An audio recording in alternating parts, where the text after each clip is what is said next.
कुछ दिन पहले जंगकुक लाइब्रेरी के बाहर ताहयंग को रोककर बोला, तुम जिनसे फ्लर्ट कर रहे थे, है ना? ताहयंग चौंक गया। क्या? नहीं। उसकी आवाज हल्की कांपी। जंगकुक ने भौहें चढ़ाईं। जिन ने कभी मुझसे सीधे बात तक नहीं की, और तुमसे ऐसे। तुम्हें क्या लगता है तुम खास हो? ताहयंग का चेहरा सादा रहा, लेकिन अंदर से उसकी धड़कनें तेज हो गईं। मुझे लगा था इसे सब पता चल गया, लेकिन नहीं, ये तो पक्का बेवकूफ है। मुझे जिन से जोड़ रहा है। वो बोला, मुझे जिन पसंद नहीं है, ठीक है। और मन में बुदबुदाया, कितना बड़ा गद्दा है ये। फिर आया 18वां जन्मदिन। ताहयंग जानता था आज उसका शरीर पूरी तरह से ओमेगा में बदल जाएगा, और उसके साथ ही पहला हीट शुरू होगा। कोई पार्टी नहीं थी, कोई तोहफा नहीं, बस उसकी माँ ने केक बनाया था, छोटा सा, घर में रखा सामान मिलाकर।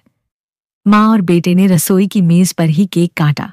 माँ ने उसका माथा चूमा और कहा, अब तू बड़ा हो गया है, खुद को संभालना, हाँ? ताहयंग ने मुस्कुराकर सर हिलाया। वो जानता था अब आगे के दिन आसान नहीं होंगे।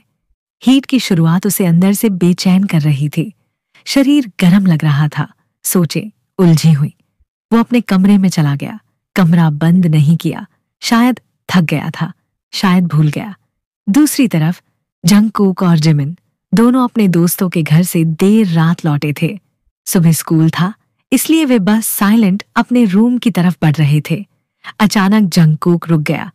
ताहयंग, उसने ऊंची आवाज में पुकारा। कोई जवाब नहीं। ताहयंग, सुनाई नहीं देता क्या? उसने फिर आवाज लगाई। जिमिन आया और बोला, क्या हुआ? क्यों चिल्ला रहा है? जंगकुक ने धीरे से कहा, उसके कमरे का दरवाजा खुला है और अंदर से अजीब सी गर्म महक आ रही है। ताहयंग, जंगकुक की आवाज पूरे घर में गूंज रही थी। कितनी बार बुला चुका हूं, बाहर क्यों नहीं आ रहे हो? कोई जवाब नहीं आया। उसका गुस्सा अब बेकाबू हो रहा था। मुझे पता है मेरी यूनिफॉर्म तुमने ही जलाई है, क्या सोच रहे हो? मैं चुप रहूंगा। जंगकुक सीधा ताहयंग के कमरे की तरफ बढ़ गया। दरवाजा खुला हुआ था, लेकिन जैसे ही उसने कमरे के पास कदम रखा, एक मीठी भीनी और गर्म खुशबू ने उसे घेर लिया। उसका शरीर एकदम सख्त हो गया, सांसें तेज हो गईं। ये क्या खुशबू है? कमरे के अंदर झांकते ही जो देखा वो उसके लिए बिल्कुल हैरान करने वाला था।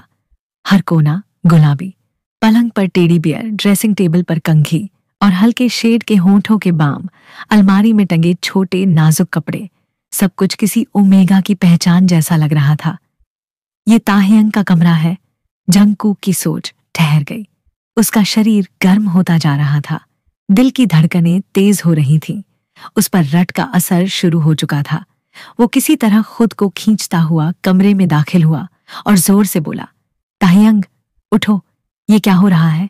ये खुशबू, ये मेरे काबू से बाहर है। ताहयंग की आंखें खुलीं। उसका चेहरा पसीने से भरा हुआ था, सांसें तेज थीं, हीट की शुरुआत हो चुकी थी।